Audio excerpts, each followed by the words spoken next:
blockchain in and of itself, in my opinion, is not a value proposition. At the end of the day, users want to have their pain points solved, whether that's a business, whether that's a consumer. They don't really care how it's done. Hey folks, Flo here with Blockchain North, still at the Avalanche Summit here in beautiful London. I'm here with Michael Martin of Codebase, Avalanche. Why don't you just give us a brief intro? Yeah, sure. Hey, I'm Michael Martin. I lead Codebase. It's the official incubator for the Avalanche ecosystem. My role here is really working with a bunch of early stage companies over the course of 2 10-week periods over the course of the year. Yep. Hands-on support, everything from help with go-to-market, help with defining what their actual company does. Sometimes depending on how early they are. And then they graduate from the program, and then we start facilitating investor intros, relationships throughout the ecosystem. Each company gets a $50,000 grant to participate, and then at the end they pitch for a $500,000 prize pool. Awesome. We'll get into this and the whole kind of cohort journey a little later, but a lot of tokens nowadays and a lot of companies really are building, large companies of course, building their own accelerators. What distinguishes Codebase from, for example, one of your competitor accelerators? Yeah, sure. So I think did a lot of research in advance of starting this. So one of the places we first landed was with this smaller grant on the front end rather than the bigger amount of money that a bunch of folks typically will invest. That grant is non-dilutive. Now, it's a smaller grant. However, that being said, we don't take a percentage of your company at the beginning. Okay. So we think that that's it's an actual grant. If you look at a bunch of other competitors in the space, you'll notice, and they can do whatever they'd like, but you'll notice that you can get X number of dollars for X percentage of your company. And we are not doing that. Ultimately, we think that when our founders succeed, we succeed because they're going to be building on Avalanche. I think the other core piece, and this is something that was learned as we've gone through the program itself, is we really focus on storytelling. At the end of the day, you're an early stage company in a very crowded market, in a crowded space. How are you going to differentiate yourself? You may have an idea of what that is. We can support you in terms of meetings with myself, meetings with my colleagues. But we actually bring in a storytelling coach that every company meets with on a weekly basis from the beginning of the cohort to the end. And then we've paired that with a visual storyteller and designer who helps translate that into a deck that then captures what they are doing from a unique point of view that then ideally is going to resonate with the folks that they're trying to either onboard as customers, onboard as investors, etc. That is amazing, because if I think of Avalanche, I do think of a big brand. Like I look at this event, I mean, it's spectacular really by global standards. So it's interesting that you basically put the emphasis on marketing basically. And of course, yes, it is a very competitive space. What are the verticals, the sort of sub-niches, since crypto is still a niche, that you guys focus on, and what are the key criteria for a company to join? Sure. Yeah. So, we within Codebase are really focused on real-world use cases.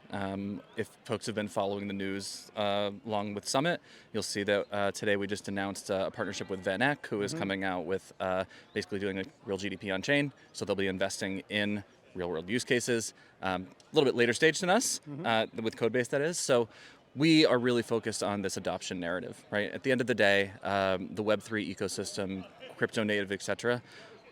There are so many people servicing that niche, and we think that these folks are so valuable to our ecosystem and to these projects. At the end of the day, however, there are next billion people to get them on chain. They don't need to know that it's happening on chain. Yeah. They may not even know what it is. So for us, that means a lot of B2B, B2C. Blockchain is obviated, blockchain is abstracted. So those are, I'd say, like the verticals that we're focused on. There's some flexibility around the edges, but I think we can excel most in those B2B and B2C companies. In terms of the criteria for this cohort, we're actually in the phase, currently recruiting phase for this one that will be beginning in the fall. Timing. Yes, exactly. And fall when?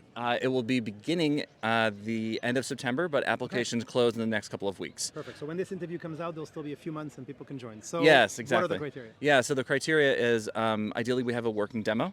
Okay. And ideally you have some people who are either testing it, have an LOI in place, what have you, some customer traction. It doesn't need to be a lot, but something, up to about pre-product market fit. So our goal is really to be able to bring these folks in, really dive deep into them with their customer journey, with those personas, help them shape that, and then leverage the ecosystem that we have along with our ecosystem growth team and the relationships that they have with other businesses to make those strategic intros that can get people across the line and really start building that traction narrative before demo day. That is awesome. You mentioned that the developers are quite valuable. To be honest, they're indispensable to a layer one, aren't they? As a platform technology, if no development is happening, you're gone. Of course. Right? I mean, and Yes. so how do you compete then with, again, your competitors? If I'm thinking about maybe an Ethereum, for example, or Solana, I mean, do you position yourself in the market that people want to work on your layer one when they do have options? Yeah, well, I mean, this is the beauty of Avalanche, right? It's not a layer one; it is an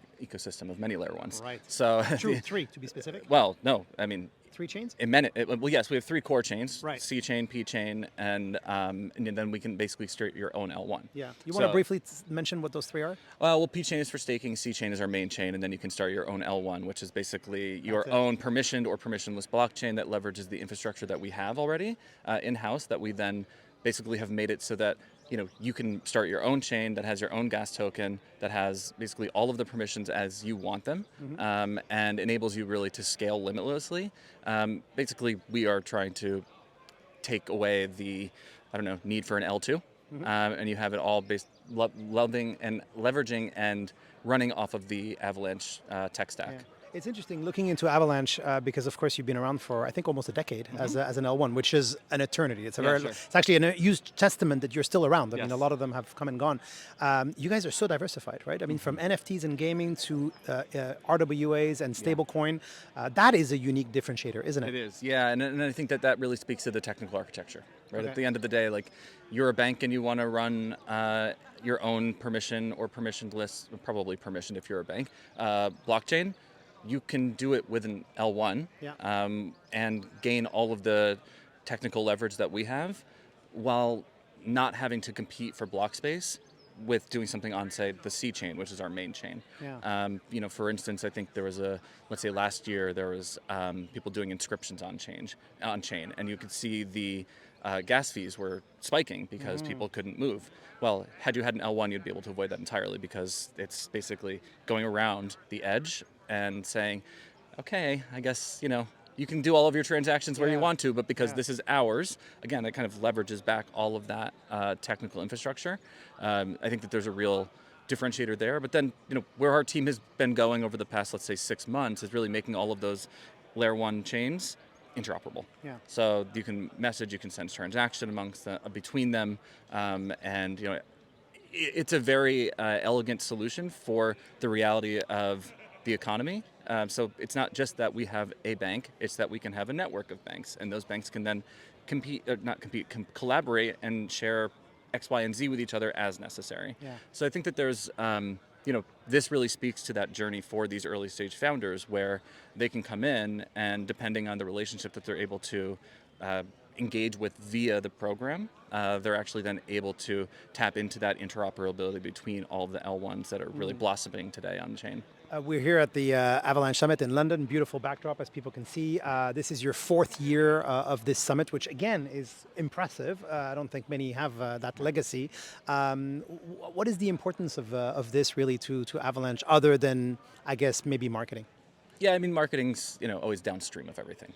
So for us, the beauty and the blessing and the curse, rather, of this industry is that we all get to work from home. Or many of us get to work from home, shall we say, which means that we can talk to each other at God only knows what hour. On the other hand, we have no idea how tall anyone is. And I think that there is real value to this in-person connection. Yeah. And I think that, does it need to be 3 days a week in the office? I don't know. That's up to you as a company. For us as an industry, I think we have a little bit more of a flexible point of view. And really what this does is it just brings everyone together. It enables us to have these in-person conversations, this kind of like more, let's say, soft connections at the coffee stand. Oxytocin. Exactly. Energy, yeah, I think the challenge often with the fully remote and global nature of it is that scheduling a meeting is inherently transactional. You always come away with the next steps.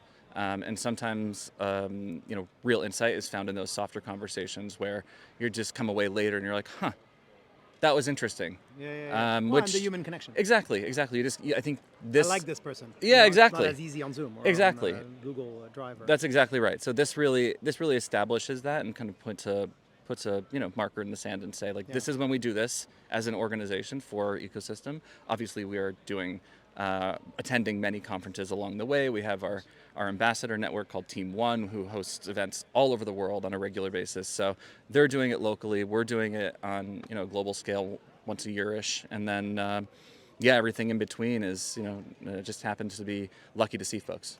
So first of all, thank you for hosting us here and having us as press at the Avalanche Summit for the first year. We hope to do it again. Our final question is always, what is your surest, highest conviction prediction for the market? You sit at a unique vantage point because you're talking to the very early startups, and so you have this idea perhaps of what's coming in the next few years. So maybe a double question, your surest, highest conviction prediction for the next 2 years, and then what's the next best thing that you're seeing in the world of crypto startups?